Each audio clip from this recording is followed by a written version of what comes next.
Hi there folks, Joel Self, Outdoor Instructor here, and we're going on my once daily bit of exercise. You're coming with me, we've got some questions to answer. So today's question is, why am I an outdoor activity instructor? Which I think is a really good and interesting question, so I hope you guys are geared up, ready to listen to this. It's going to be a fairly chatty one, I'm afraid. But it all probably stems back to when I was really quite small. I was well up for going out and having adventures and climbing up things and going and playing in the woods, going to, walk around in the local big estates grounds where there was a pond and we could catch butterflies in a net, and you could look for fish. There never were any fish, I don't think, but we could look for them nonetheless. And I loved that. I really loved going out into the middle of nowhere, much like I am today, and having an adventure. That to me has always been such a draw. And it meant that when I started going to school, and I didn't get on well with school, not academically, not socially, it just wasn't my bag at all.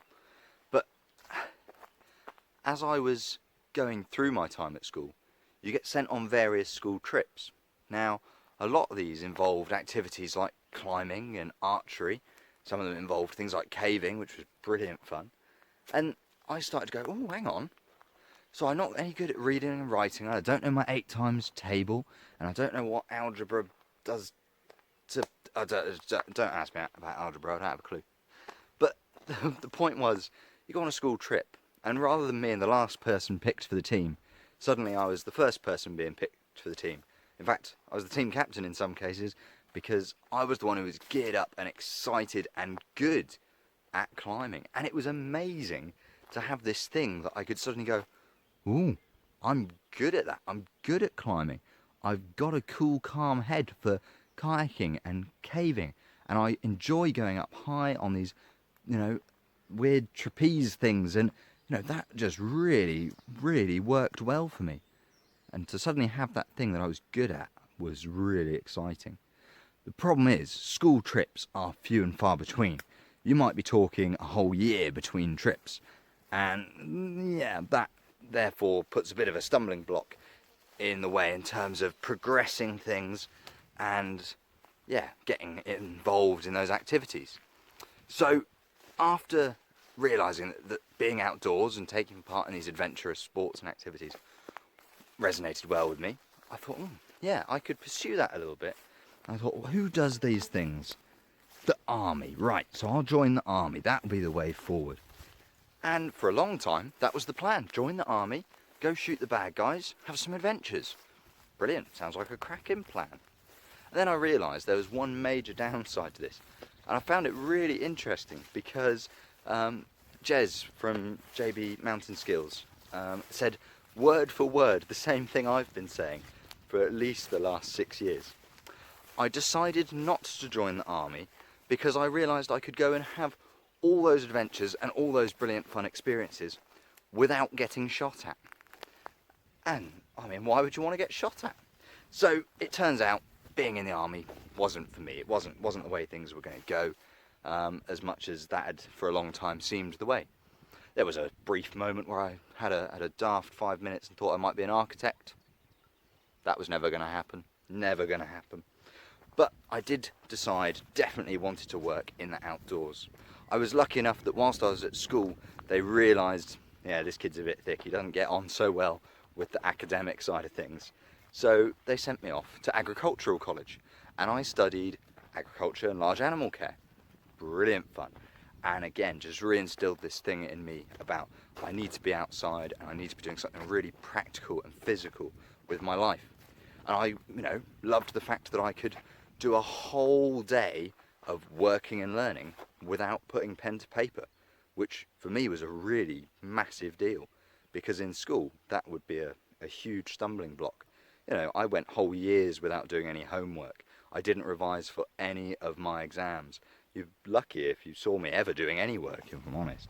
Often in detention or, isolation, or not at school at all. That was very much the case with me. So going to college changed all of that for me. I suddenly was trying much harder in school. I say much harder. I suddenly was turning up to school because it meant that I could go ahead and go off to college. I also got to study vehicle mechanics whilst I was at school, and again that reinstilled this thing about needing to do something physical. And at one point in your school life, and certainly here in the UK, you get sent off to do work experience, which you've got to organise. You find a local company to go and do work experience with. And I looked at my options. I didn't like any of them, so I contacted one of the outdoor centres I'd gone to with a youth group, and they said, oh yeah, we can take you. So after a bit of faff organising it all, because they were quite a while away, they weren't local. That was Lee Abbey down in Devon. Exmoor. Let's say Exmoor. I can't remember where they are. I'll put it on the screen where they are.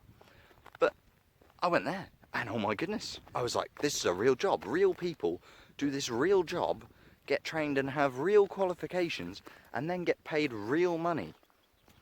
This is definitely something I have to look into. So that, again, was a big deal. Work experience had shown me that I could go and do these things and get paid for it. So from there, I then had fairly well set it in my head that this was something I would do as a career. And yeah, I proceeded through the finishing, end of school, got to the end of year 11, applied for a bunch of college courses, one of which was a course in outdoor education. Now, not very helpfully, the college, just a month into the course, decided that they would drop it because it had been so undersubscribed that they'd combined us with another course, a coaching course. And it turns out the coaching guys liked outdoor activities about as much as we liked doing a bleep test in the gym.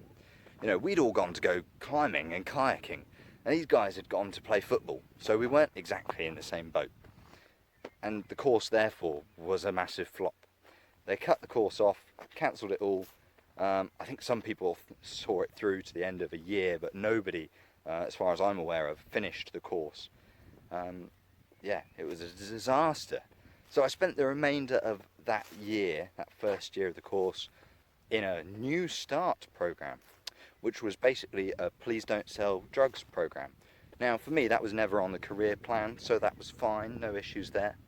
But it meant that instead of having a once weekly meeting with this guy who would tell me not to sell drugs, which was very helpful of him, don't sell drugs is, I suppose, a good message to put out there, but yeah, it turned out to be more like once every 3 weeks because I couldn't be bothered to go in and listen to him. And he gave no useful advice about starting a career in the outdoors, which is what I was really interested in by this point.